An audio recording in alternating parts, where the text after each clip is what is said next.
आज राजधानी कलिंग स्टाडियम आरंभ हो अंतरराष्ट्रीय रग्बी टूर्नामेंट। ए टूर्नामेंट रे 12टी देश खेलाड़ी भाग ने 18 वर्ष कम महिला मानक नहीं यह टूर्नामेंट अनुष्ठित होगाकू जाउछि। एने सांबादिक सम्मेलन में सूचना देइछंती क्रीड़ा सचिव विशाल देव।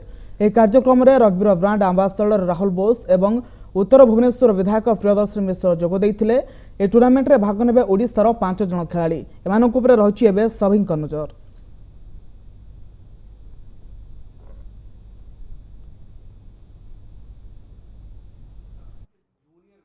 बहुत खुशी कथा सर्वप्रथम माननीय मुख्यमंत्री श्री नवीन पट्टनायक को एवं स्पोर्ट्स डिपार्टमेंट को धन्यवाद देवी।